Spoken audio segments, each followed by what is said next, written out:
Warren Buffett pays a lower tax rate than his secretary. He said it himself, publicly, repeatedly, without embarrassment. Not because of fraud, offshore accounts, or hidden loopholes. Because the tax system is built to treat two kinds of money completely differently, and almost everyone earns the kind that gets taxed hardest. Understanding this difference does not require a law degree. It requires 10 minutes and one core idea. Working for money is taxed more heavily than owning things. Everything else follows from that. Start with the two tax worlds. The first world is earned income, salaries, wages, hourly pay.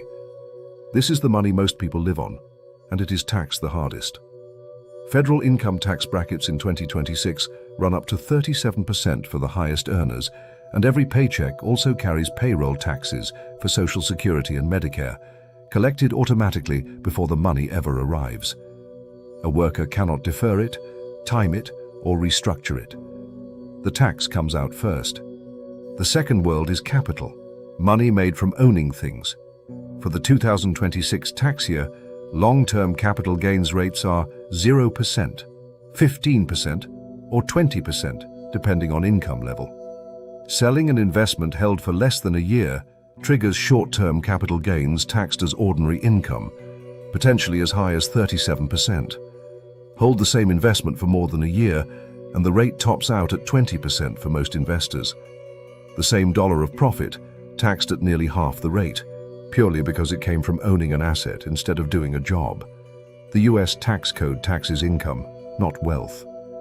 Billionaires do not earn traditional income the way most people do. They do not collect paychecks.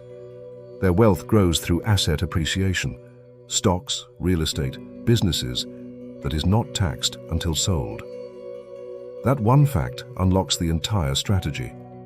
And that phrase, until sold, is where the second layer begins. Unrealized gains are not taxed at all. A portfolio can grow by millions of dollars year after year and generate a tax bill of exactly zero, because a taxable event occurs only upon a realization event, such as a sale or exchange. An investor can hold a portfolio worth millions in unrealized gains without owing a single dollar in capital gains taxes. The worker is taxed the moment money is earned. The owner is taxed only at the moment they choose, and choosing never is a legal option. This is why a billionaire's official salary can be $1. The salary is the only part the tax system can reach automatically, so it is kept as close to zero as possible, while the real wealth grows untouched in assets. Which raises the obvious question: if they never sell, how do they pay for anything? The answer has a name: buy, borrow, die. The strategy is baked directly into the Internal Revenue Code, and the plumbing is available at most major brokerages. Buy assets that appreciate: stocks, index funds, real estate. Instead of selling and triggering capital gains, borrow against those assets using a securities-backed line of credit.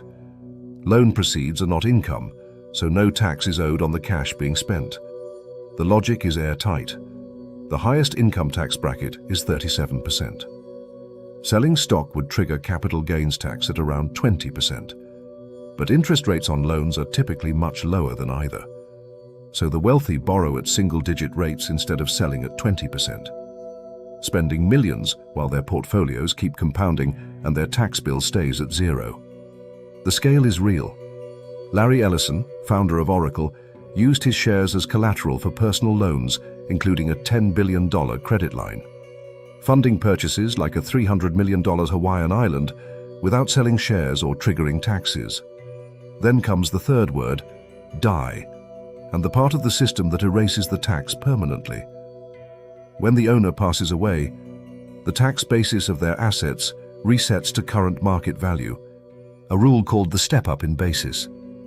The estate repays the loans by selling shares at the stepped-up value, which generates little or no capital gain because the basis was just reset. For estates under the $15 million exemption, $30 million for married couples, heirs face neither income tax on the appreciation nor estate tax. The appreciation is taxed exactly once, which is to say never. Decades of gains, millions spent. Total capital gains tax, zero. All of it written into the law, upheld through every reform debate, and left fully intact by the tax legislation signed in 2025. Now the part that matters for everyone who is not a billionaire, because the same system has doors at every level. The one-year rule is available to anyone with any investment account. Holding an investment for more than a year drops the tax rate from as high as 37% down to a maximum of 20%. And for many middle-income investors, the long-term rate is 15% or even 0%. Patience is not just an investing strategy, it is a tax strategy, and it requires nothing but time. Tax-advantaged accounts are the ordinary person's version of the entire structure. A Roth IRA takes the never taxed again outcome that billionaires engineer through borrowing and basis step-ups and simply hands it out directly. Contributions grow and withdraw completely tax-free in retirement. A 401k defers taxes the way unrealized gains do. These accounts exist precisely because the system rewards ownership, and using them is how a regular income starts being taxed like capital instead of labor. Home ownership carries its own miniature version. Homeowners can borrow against their equity through a home equity line of credit, accessing the value of an appreciated asset without selling it, the same mechanism as the billionaire's stock-backed loan at household scale. And the deeper lesson underneath all of it, the tax system is a map of what gets rewarded.